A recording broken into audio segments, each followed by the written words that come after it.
So once again, welcome to the Unshakable Foundation meeting of Cocaine Anonymous. This is a main share meeting, and today it's with great pleasure and lots of gratitude that we welcome Leslie S., who's come to share on the topic of fear, a corrosive thread, for up to about 40 minutes, after which we'll open up the room for the Q&A portion of the meeting. So with that, Leslie, it's over to you. Thank you very much. Thank you. Thank you. I appreciate it. Apologies. I'm running around getting my coffee, getting settled. So that's why I was off camera. I usually like to be on camera when I come into the meeting. My name is Leslie Strange. I'm a recovering cocaine addict and substance abuser.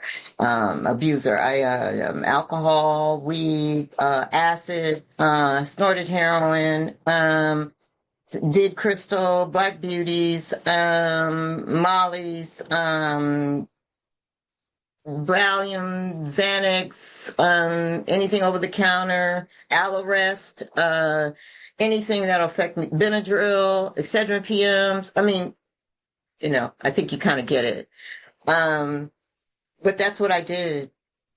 And my sobriety date is November 2nd, 1988. I've been sober for 36 years by God's grace and mercy, and a lot of prayer and a lot of skint knees and emotional brokenness and emotional broken bones and Phoenix rising. I'm in LA right now. I live in Atlanta, and I got sober in Los Angeles, California, CA here, the birthplace of Cocaine Anonymous, for those of you who don't know. And God allows me to see certain things. He allows me to see certain events. And once you have a spiritual transformation and the way or your perspective or your view of how you see things shift, everything has a message to me now. And sometimes I usually think maybe I'm doing too much with the spiritual thing, but it's just like that. It's my lifestyle now. I see everything in a twist, a change of perspective. And that's what I like to call this thing, is a change of perspective. And I'm going to talk about my topic in a second, but I just want to show you how I see the burnings, the fires. It's real. There was a haze over the entire city. The wind was blowing so hard that the palm trees were swaying heavy. You could see the ashes. They looked like snow. I smoked cigarettes, unfortunately, but I was sitting on the front porch, and you could see the ashes coming down. You could look toward the west, where the Pacific Palisades, where it started, and toward the Hollywood sign, because you can kind of see it anywhere in Los Angeles. And it's just this orange glow. The moon and the sun are orange. They pitch orange. Cars have ashes on them. See, I'm trying to give you a scenario, because if you're not here, you're like, oh my God, you see the news, but to be here, it's amazing. Now, I haven't driven up to the mountains, or it's not far, but I know the areas.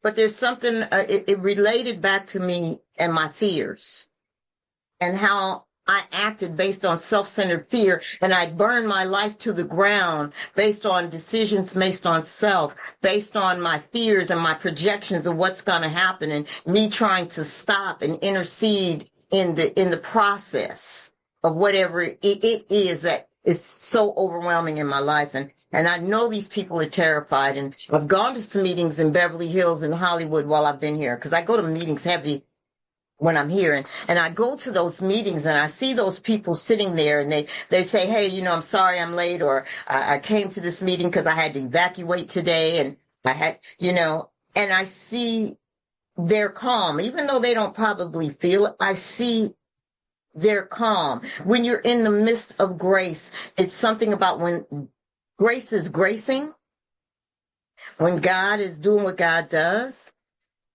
and it doesn't feel comfortable to me. I'm scared of the outcome, or I'm projecting a different ending to my story or that instance. When I put me into the middle of it, I make it worse. And I see these people sitting in their seats of grace, and they're coming to meetings in droves. I mean, that's probably what I would have done It ain't like I got to go home and mow the lawn. I mean, there's nothing. They have nothing.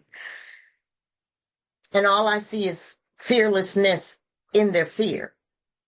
I hope you understand and stay with me. Fearlessness while they're experiencing a fearful situation. I think of it as the phoenix rising. I think of it as this foundation, whatever it is that's keeping them hopeful.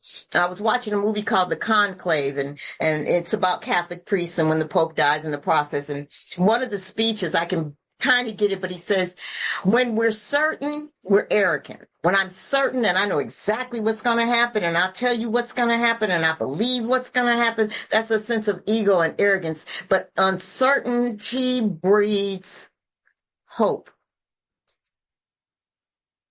Think about when I first came in, I wasn't certain. I didn't know. I had hope. I was uncertain about how to get this disease, this cocaine obsession, this wanting to use, and what do you do with your two free hands when you're trying not to use, and the obsession's knocking at your door, and the drug man is knocking at your door, and they even offering free dope to you. What do you do? And something amazing came to me as I look back on my life. I got sober at 28 years old, and I'm 64 now, and I took one white chip for all of you who are in here for the first time. You can make that your one time. And as I sit and I think about when I was new and I didn't know, I was terrified because I was uncertain. You guys were my last stop. But I sat in the midst of that fear, having some hope that you guys could help me. I had the hope that maybe somebody had an answer to whatever was ailing me. See, I came in and I didn't know that fear was my biggest culprit. Yeah, they say in the big book, that it's fear is resentment is our number one offender. Yeah, they say that. It says that in the book, and I believe it. But when it all boils down, let's look at it. For me, resentment is my number one offender, but underneath resentment is nothing more than anger, and anger is nothing more than fear, isn't it? Anger is inverted fear. And I only found that out by doing the process and having to unpack it on paper, doing an inventory. See, when I'm mad at you because of something I think you did to me, you actually did to me, I have to ask myself, why am I mad at you? And what am I afraid of? Am I afraid that I'm going to lose something? Am I afraid that you're going to think I'm a punk? Am I afraid that I'm going to lose my job and sneak in and say, I used to do things like sneak into work late. How do you sneak into work late? I used to do that. I'm horrible. I'm a horrible employee, but I always bragged on having a job. I always had a job when I came in, but it was always by the skin of my hair on my chin. Barely had a job, even sober. I was always late. And I'd slide in, and I justify it by working through lunch or working late. No, Les, you got an 8 o'clock appointment. You're supposed to be there on time. I'm tacky like that. That's one of my defects. How do I know that? Because I've done the writing and I've seen my action. So when I'm sitting up here, hoping nobody saw me come in, I don't have to punch a clock.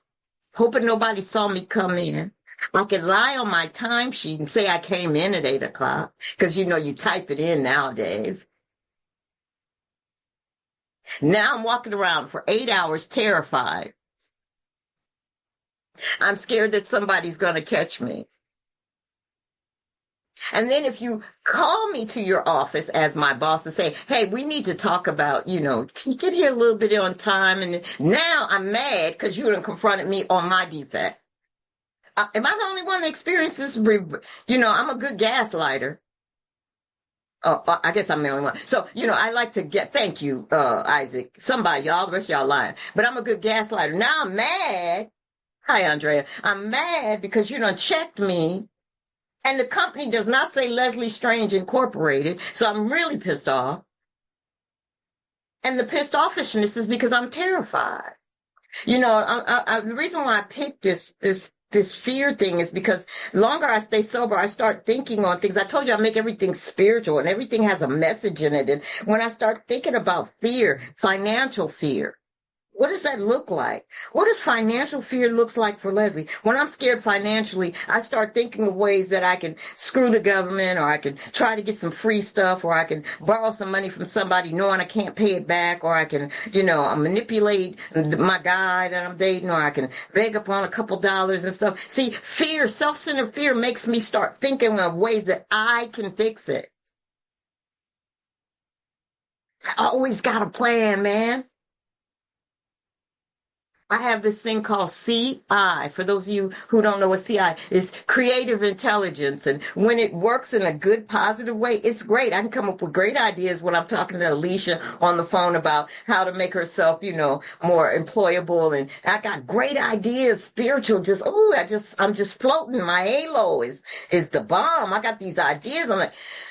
But I can also use that same creative intelligence, that thing I was born with, to crash out, to burn things to the ground, to make matters worse. Why? Because fear is self-centered. And when I'm in the midst of my fear, I'm not asking God for any help. I feel like I have to go it alone on spiritual matters or life matters. Or I'm not picking up the phone soon enough to call my sponsor to run it past her. Fear is sometimes fear is good, because I think God, it's a natural instinct. I think the 12 and 12 talks about natural instincts, and my alcoholism, and I'll talk about ism in a minute, it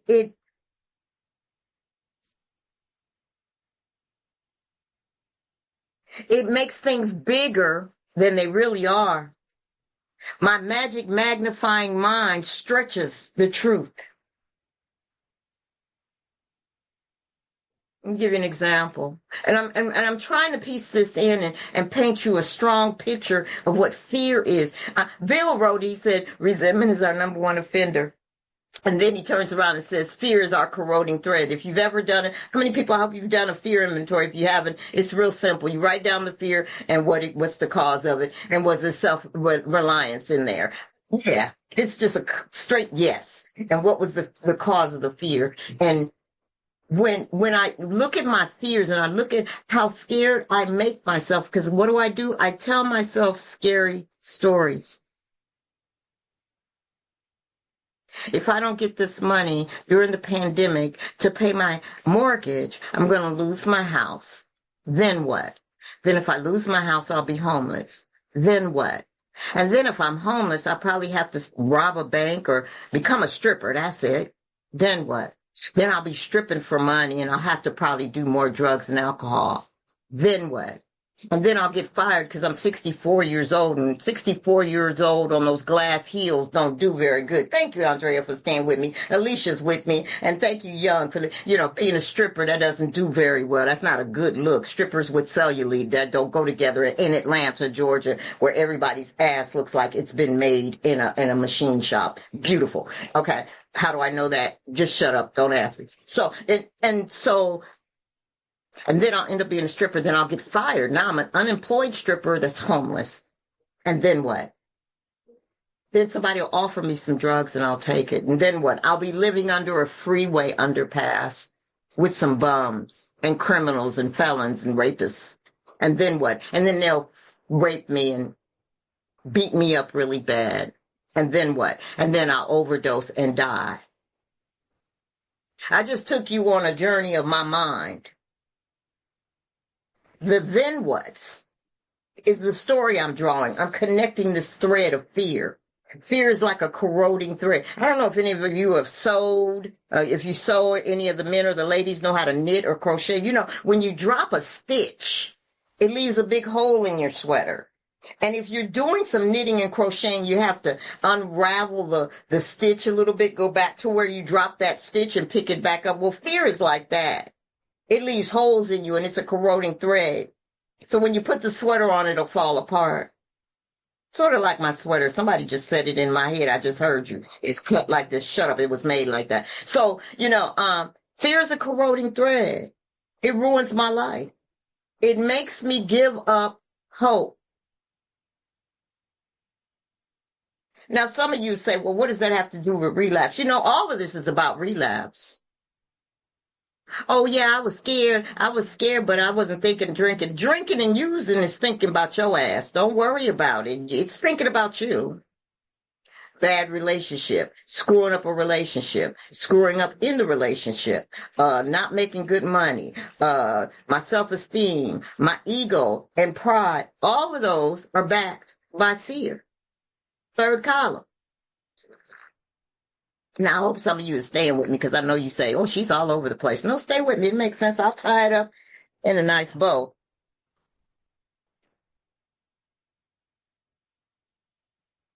There's 7 deadly sins. They call those defects. Let me tell you how fear has affected my life. So first of all, I come in uncertain, scared. I don't know if you guys can help me. Then I stay. Then you tell me, find out what's wrong with me. I find out my insanity. I find out the things that trigger me to get loaded. And you tell me, look at step 2. Then you tell me to turn my thinking and my actions over to the care of God. I don't know how to do that. So you guys take me on this journey. You tell me to do a 3rd step prayer. And after you do the 3rd step prayer, Leslie, then we're going to start immediately writing on our inventory. We're going to look at the stuff that's been blocking me from God, the raggedy stuff, the stuff that's just horrible. And then you take me on this tour and then you tell me to write my resentments.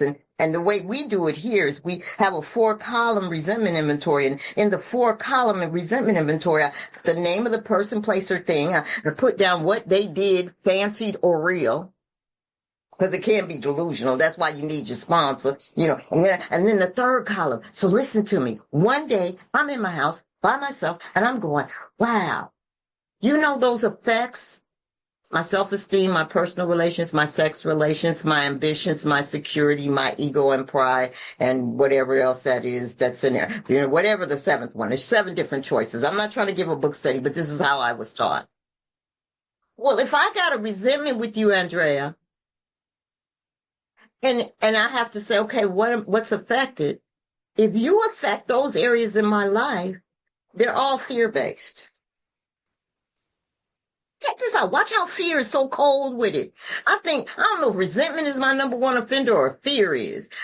No, because Bill, I have to talk to Bill when I meet him. I don't want to meet him right now, but when I meet him, I'm going to ask him about rewording that, because I'm an alcoholic crackhead that knows everything. So I'm going to ask him about that. But so if my pocketbooks, my money is affected, my ego and pride, and all these other things, what's the fear behind each thing affected? My money's affected, so the fear is that I'll be broke and I'll be poor. I'll be ravaged. I'll be the hooker, the stripper, the raped and killed girl. Oh, and by the way, when I was going through that whole fear inventory thing that I took you through, I'm thinking all of this sitting on my nice couch in my nice house with the lights and the air conditioning, the heater on and everything. This is where my head took me on a whole journey. Ain't missed a house note yet. I'm sitting here. That's what my head tells me. That's where fear has me all the way in the future. Tripping. Ain't been put out, ain't had to take off no clothes, get butt naked, nothing. My head has me on a stripper pole, and then underneath a whole freeway underpass. But so if you look at your inventory, Leslie, and you see the things that are affected, they're all fear-based. They're all prompted by fear. Okay. Then you tell me go to the 4th column, and you said you got 4 choices. You got where were you selfish, dishonest, self-seeking, and afraid. Fear again pops up.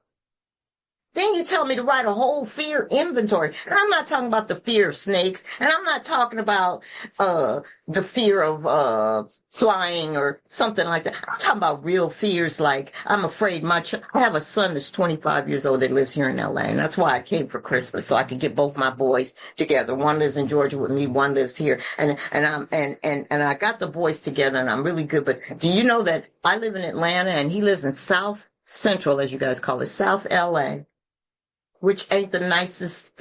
You see stuff on TV, it ain't like that in LA. And I'm terrified for him every day.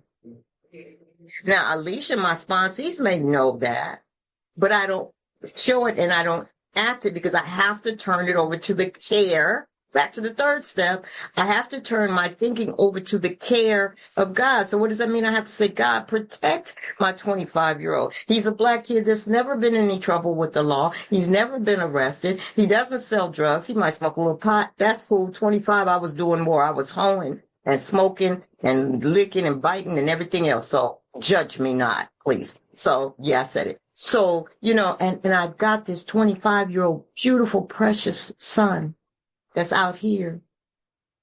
I'm not certain what's going to happen with his life.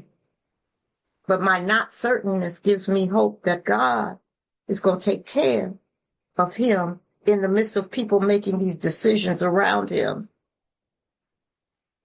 I'm terrified all the time. But there's little glint of hope that I can get over. How do I get that hope when I'm in the midst of my fear? I talk to people who've been hopeless in those areas, and I ask them, how did you navigate through the hopelessness? How did you navigate through the times when you were terrified? How did you navigate through bankruptcy? Who loses everything and you got double digits? They do.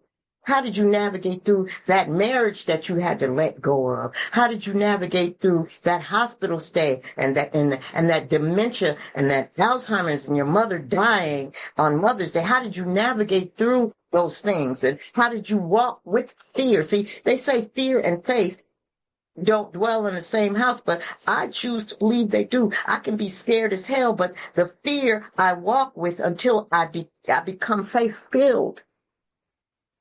Oh, you can be scared. You could be scared about where am I going to get this job, where I'm going to get some real shit. Somebody got cancer on here. Somebody has a tumor on here. Somebody's got a family member who's in the hospital dying. Somebody just lost somebody already in 2025. Somebody's financially bankrupt. Somebody's going to go through some serious chemotherapy or need some surgery. Somebody is suffering right now. And when I run out of certainty and I run out of hope, I come into a meeting because maybe I can hear something and maybe you'll say something that'll trigger some kind of certainty, some kind of hope in me. And maybe if it can happen I'm talking to the girls because I'm only on one page. If it can talk to Mary and if it can happen for Mary and it can happen for Alicia and it can happen for Andrea, maybe it can happen for me too. What is it? It is the God that we are seeking. Now, y'all can talk about, I don't believe in God and all that. That's fine. I don't get this God thing. Why? Because I'm scared of it. I'm scared of what I can't touch, taste, smell, see, and hear. See, I rely on my senses, my five senses. And if I can't access it through these five, then I doubt it exists. Some of us come in here as scoffers. Some of us come in here and we become agnostic. I had a sponsor that used to tell me, she said, oh, ye of little faith. She said, you lack faith. She said, you need to get your ass on your agnostic knees and pray and ask God for forgiveness and doubting him and ask God for what it is you need and put if it's God's will. That's what you need to do with your fear, Leslie. That was that hope. She gave me, get your ass on your agnostic knees. See, I'm agnostic when everything ain't happening when I want it to happen. I'm agnostic when I've tried everything. I've written the steps. I've done the praying. I've done the meditating. I'm running meetings like Young. I'm giving back. I'm 12-stepping. I got sponsees. And the shit still ain't working. I'm still broke. I'm still not able to make ends meet. I've done all the steps and I still got these defects of lust and dishonesty and lack of integrity, and I'm still trying. But the point of it is that you're still doing it. You know what's so funny? We flagrantly throw about the word work a program, work a program, work a program. You need to be working a program. You ain't working the program. You need to work the program some more. This program, trust the process. Work this program. What happens when you do all that shit and shit is still toe up?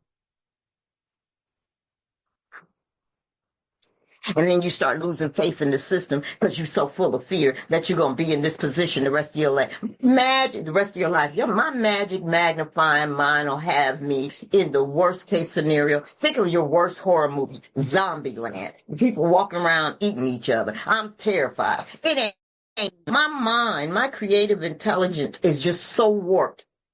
And forgive me for this word. Some people get offended. Get over it. I'm retarded. Retarded means restricting the growth. I'm emotionally retarded. But sometimes it's so funny. I tell my sponsees, and you know what makes you guys laugh? Because you be like, me too. So we're sitting here all on the short bus. And when I've got somebody acting short bus with me, I'm so excited because I'd be like, not the only one that's terrified. Go back to fear. I say I got 16 minutes, 15 minutes. Let's go back to fear. And the reason why I'm emphasizing fear, all this came over me during the pandemic. I had a lot of think time. See, I'm an empty nester. My kids, I've launched my children. They've grown. They're out of the house. I live in a house by myself. It's in a really peaceful neighborhood, and it's really beautiful, and it's so serene. And I've got my colors and all my spiritual little chimes and little bells and whistles and my little crystals, and I'm just so zen and yoga. Hello, I'm a California girl. Yeah, peace, love, and soul, and hair grease. I'm that girl. Baby, when you're sitting in pandemic, can't nobody come over, and you can't go over nobody's house. Ain't no meetings, and you can't meetings. You sitting there in the company of this thing. If you're not looking, look at the camera. I'm pointing to my head. I'm in the company of me. Magic Magnifying Mind Incorporated. Monsters Incorporated. I'm homeless. My head says. I'm never going to come up out of this.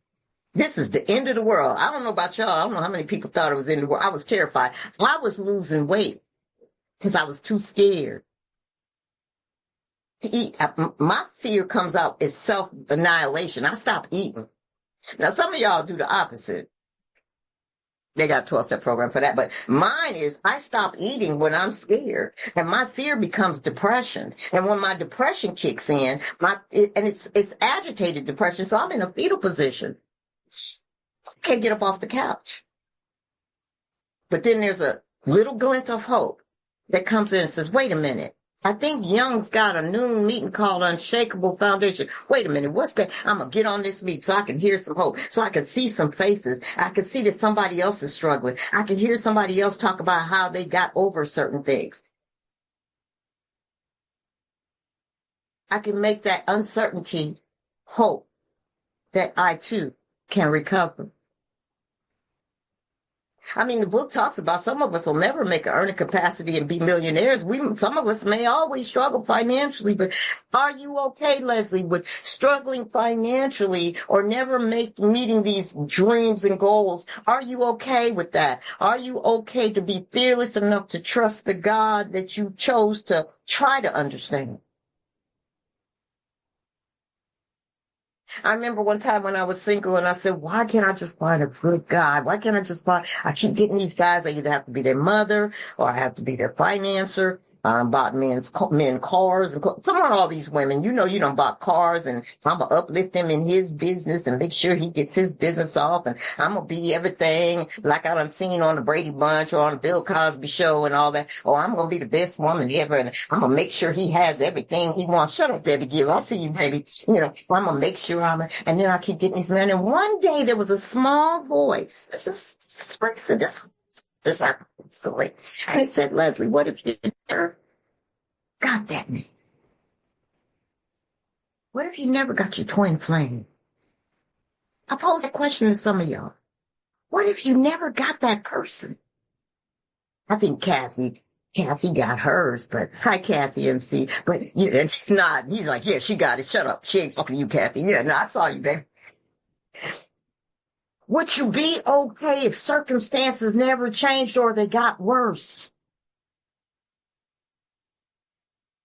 Wait a minute, you mean I'll never be the wife of the girl that's going to be on People magazine, and my husband is like Steven Spielberg, and he bought me a convertible Bentley and had a red bone for Christmas? I'll never be that girl? No. You mean I'll never have my twin flame where we can sit in the bed and laugh and giggle when we like exactly the same things? No. I mean, the guy is so sexy when he walks into the room and my heart skips a beat because he walks into the room and no. What if you don't get it, Leslie? Are you okay with what it is right now? My third step says it's a pledge, it's a promise. I don't know if you guys ever been married. You take a vow and you say it in front of people and you have a witness. That's why that fifth step is between me, God, and another person, which is the example of me doing the third step. I'm talking about all this fear. And then you go into 6 and 7, and between all my 7 deadlies, and you'll get a list of defects from me that are beyond the 7 deadlies, saying the same thing, like you're just ignorant, you're slothful, you're lazy, you're mean, you're this, you're that. And all of those defects are self-imposed crises started by fear. When do I start lusting? When I'm tired of this dude, I think that's not enough, so I go get another one. I did that at 17 years old. When do I start being greedy and gluttonous? When I've got enough, but I decide I want to go shopping again, knowing I need to pay this bill. And as soon as I don't pay the bill, now I'm in a fetal position because I didn't pay the bill because I wanted to go buy that dress. And then I bought that dress and those shoes and that stuff. And I don't want to take it back. Now I'm scared. Now I haven't got no money in it. Fear is like a corroding thread. It ruins my life. Especially when it's not balanced. When fear is balanced, I can be afraid, but I can say, okay, God, take this fear away from me. The fear prayers, take this fear away from me, God, and let me replace it. So that's where meditation comes in, because now I've learned how to reprogram my brain. I can reprogram my brain. I can heal at a cellular level. I can heal at a quantum level. You don't understand how far out and deep that goes. I want to heal at a cellular level, that so when the fear comes up, I have a default, but my brain can go, no, Leslie, you're not going to be a hoe underneath the bridge in Atlanta. No, that's a lie, and your head is tripping, so shut up. See, I have to have something. That's what meditation does, is emotional sobriety. It knocks out the fear and gives me an alternate thought. Like, didn't you say you turning your thinking, your action over to the care of God, Leslie? Well, let him care. You got plenty of other stuff to care about. Handle your business. Stay in your lane. Stop wrecking everybody's car on the freeway. Stay your ass in your lane, Lucy. And stop being all over the freeway and causing accidents and wonder why everybody's cars tore up behind you in the rearview mirror. Sit your behind down and be okay. Get the default from 10, 11, and 12. Get the default thought. When that thought comes, I can say, okay, I get to choose to change my thinking. I have sovereignty now. Once I admitted I was powerless, not to become powerful, but to become power-filled, to be fearless, to fear less, not to be without fear. I mean, I gotta have some fear. Like if somebody runs a light, I gotta have that instinct to stop the car and go, that was close. That's good fear. But the fear that's imagined, that's not even there. And like I tell Ruth all the time, I say, Ruth, we can't see our own ears. My fear is so magnanimous. I can't see my own ears even sometimes looking in the mirror. I have to call a sponsor or a sponsee and say, help me look at my ears. I can't see them because fear likes to make me think that it's not real, that the real is not real.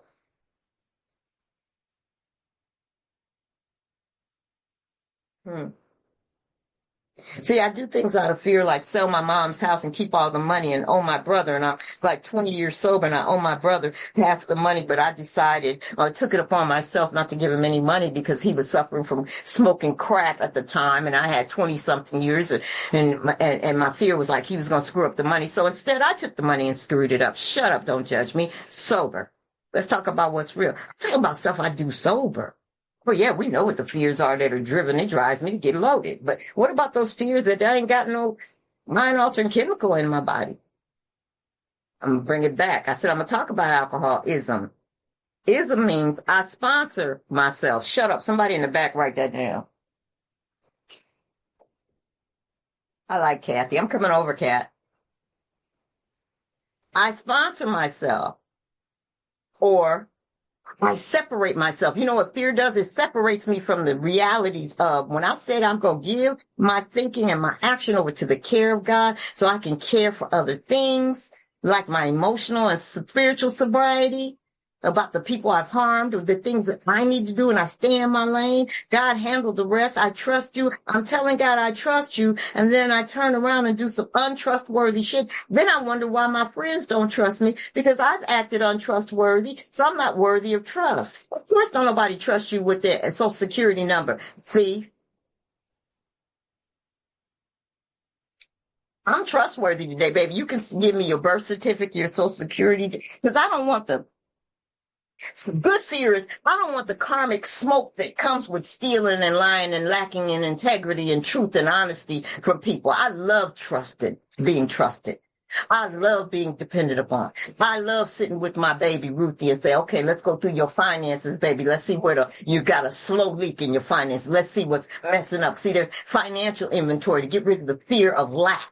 I don't live in lack today. My head said, you ain't gonna never have, you gonna be broke. You gonna spend up all your retirement. I'm retired now. So I'm like, oh shit, this once a month check ain't about nothing. This is whack. Maybe I have to go and become a call girl. That's safer than being a straight hoe stripper. Maybe I could be I ain't doing none of that because I got you guys and I got this program. I got too many eyes watching me be a reverse hoe. I can't reverse back in the hole. It's 6 years over. What the fuck I look like? I'm cussing. I'm sorry. No, I'm not. But look, what do I look like? What you think about me matters so much that I walk carefully, baby. Now I can be terrified, but I ain't gonna let you see me sweat. I'll be scared as hell. I'll be like, I'm terrified. I'm about to jump off this stage right now. Oh my God, there's 1,000 people I'm getting ready to speak in front of. Baby, 2 minutes in, I'm like, okay, I'm not speaking. We're just having a conversation. Sister friend. Gina, let me tell you, girl, what happened yesterday. So I get rid of the fear by walking through it. And I'm going to guarantee you and tell you this thing. Whatever it is you fear, it's never what you think it's going to be anyway. It always turns out totally better. It always turns out totally different because quantum means there's so many different avenues that the universe, the Most High, the one with no name, the omnipotent one, you can call it what it is, the spirit of the universe or whatever, but just don't call it Isaac, and don't just call it Danny, and don't just call it Alicia, and don't call it Leslie. So I took the money from my brother. See, I remember. I went back. So I took the money from my brother, and he kind of got his life together. He moved to Milwaukee after my mom passed away, and it's just two of us. We don't have a big family at all. He's got a son. I've got two. And every now and then he would need, a couple dollars here and there. He's not drinking and smoking. He's not going to meetings, but I don't care. If he smokes a little weed, I don't care. Just don't hit the pipe because his phone number changes. The car comes up missing. He ends up in jail. And so he's even got a passport now. So I know, okay, he's doing good. I'm the judge of that. And I told him one day, I said, if you ever need any money, I know I owe you half of the money, like 200,000. And if you need anything, I don't have the money, but whenever you need that little $50, something here, something there, he's trying to buy a car. I told him I'd give him 1,000 toward getting a new car. He said, no, that's okay. I'm good. And then he would call me for like $50 for his phone bill. I said, you don't never have to pay me back. He always would say, I'll pay you back because he works. And Spirit just gave me this thing and said, Leslie, you could just go on and make amends to him. And thank God my brother didn't press it. The house was left to me legitimately, but because of integrity. I don't live in gray areas. I don't go through loopholes. I try to keep it straight up. I just don't. I don't steal music. I try to download it. I even pay for YouTube because I know those are artists that are trying to get their music played. That's just me. And sometimes you have to grow to that. And so that's how I made my amends to my brother. And it's something about doing the next right thing and working the process and doing the program. There's something you start building strength and God confidence and God worth and God esteem. See, I don't want nothing with the word self in front of it. I start building those things, and all of a sudden I'm starting to be a little less and less fearless, less and less fearful. And what you hear and what you see in the screen, looking at me right now, listen to my story. It's walking through the fear, the phoenix that has risen, just like these people who are going to be rebuilding or whatever they're going to get. The fire wiped it out.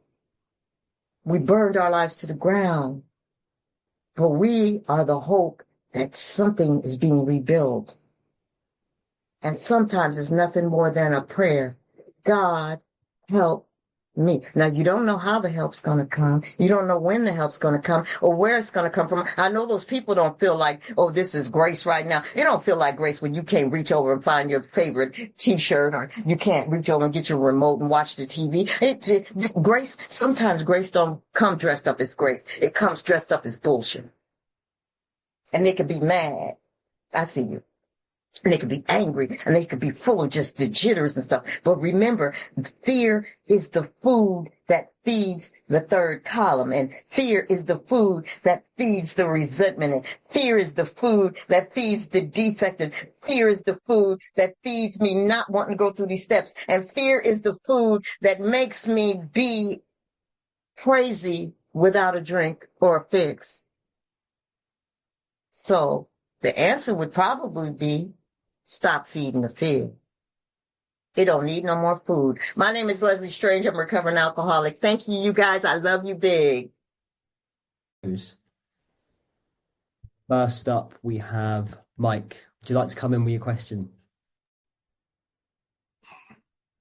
Yeah, I'm Mike B. I'm grateful recovering alcoholic. My sobriety date is 9/9/97, and I'm truly grateful. I would just want to ask lastly, I've been through, like some cancer trials, and there's been a lot of fear. And I was wondering if you think that step 3 is the greatest defense against fear by using the program. Thank you for asking, Mike. And I do know your struggles because your girl's my girl. So let's remove the step from it. Let's talk about, and you're a big boy. I know you work the steps and you do the thing. I think that the thing is, meditation and default immediately when your head goes to the fear. Your list of fears I can easily see would be death, dying too soon, pain, extensive pain, and all of that. You could say, yeah, I'll use the third step. Doing it what? Saying I'll turn my thinking and action over to the care of God. You could say that. You could say that, God, I offer my cancer to you to build with it and do with it you want. Relieve me of the bondage of cancer. You could do that. You could put that in the third step prayer. But I think the thing is your emotional sobriety, because as we all know, and I'll be done, as we all know, if you don't know, that your thinking promotes your illness. So when you're stressed out and you already got a sickness, you get sicker, right? So in order to avoid the stress, we have to stay calm, you have to stay collected, and you have to stay God-focused and God-centered at all times. So when the thought comes to feel doom and gloom, you got an alternative. Okay, I'm going to focus on what would God say. Thoughts become things. Think new ones. Think good ones. I hope that helped. Thank you for your question, Mike. Next, we have Bill. Would you like to come in? Of course I would, Isaac. That's why I raised my hand, sir. I'm an alcoholic. My name's Bill Leslie. Good to see you. Thank you for your message.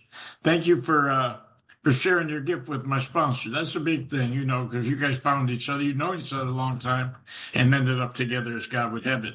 The question is, it ties into what you just answered. I've heard in the rooms for years that fear and faith were the opposite, and it never settled with me. And what dawned on me one day is fear and faith are the same thing. Fear is just faith in the wrong thing. My pastor actually said fear is practical atheism. What you're doing is saying there's something that God can't solve. When you were talking about the overcoming the fear or the faith thing, would you repeat how you described it? Because you didn't go with, they were absolutely opposite. Love and fear may be the opposite, I guess is what I'm saying. Your take on that? Yes. Thank you, Bill. And I love you, Bill. You are so good. I love you. I think I have your question correct. Fear and faith can dwell together. I can say, I have faith that I'm going to get through this because God has brought me this far. I can say that classic piece, but I can still be terrified while I say it. So when it cause me panic and anxiety and it makes me physically ill, A, call my sponsor.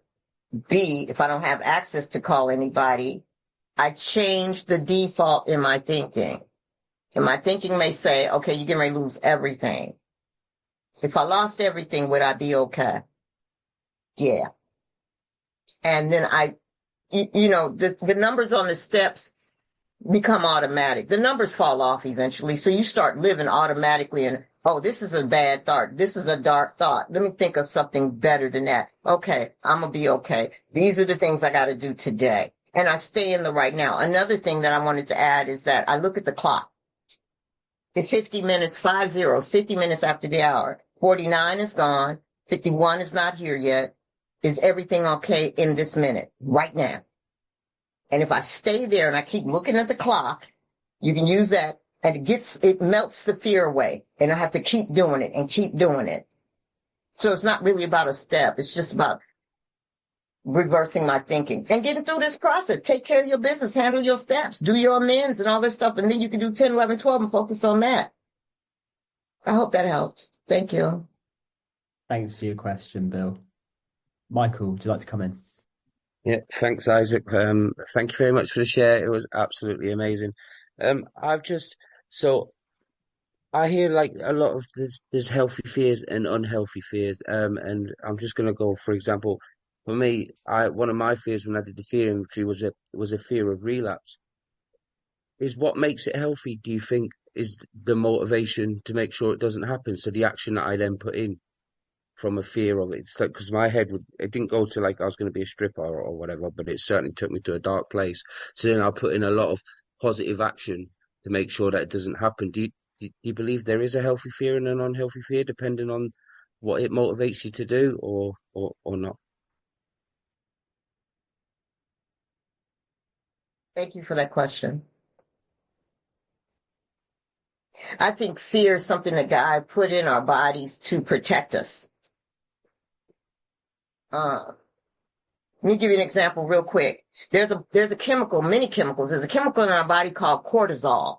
I'm not trying to get into a science thing because I'm not the girl. Cortisol. And when there is a threat, like a deer is drinking water at a lake and there's a threat of a hyena, the deer stops, the cortisol goes up, he looks around, he doesn't see anything, he starts drinking the water again, the cortisol goes down. Then he hears it again, cortisol goes up, it triggers all that brain stuff. This is, oh shit, something's getting ready to happen. It looks around and it takes off running. That's cool. That's healthy. That's why deers don't have ulcers. That's healthy use of cortisol. But when you're a crackhead and a dope fiend and an alcoholic and all your chemicals are all over the place and have always been all over the place, I make fear something that's not exist. So I'm using this chemical cortisol because I'm afraid like there's a threat. There's no threat. So that leveler is no longer up here when it's supposed to be or down here. It's broken.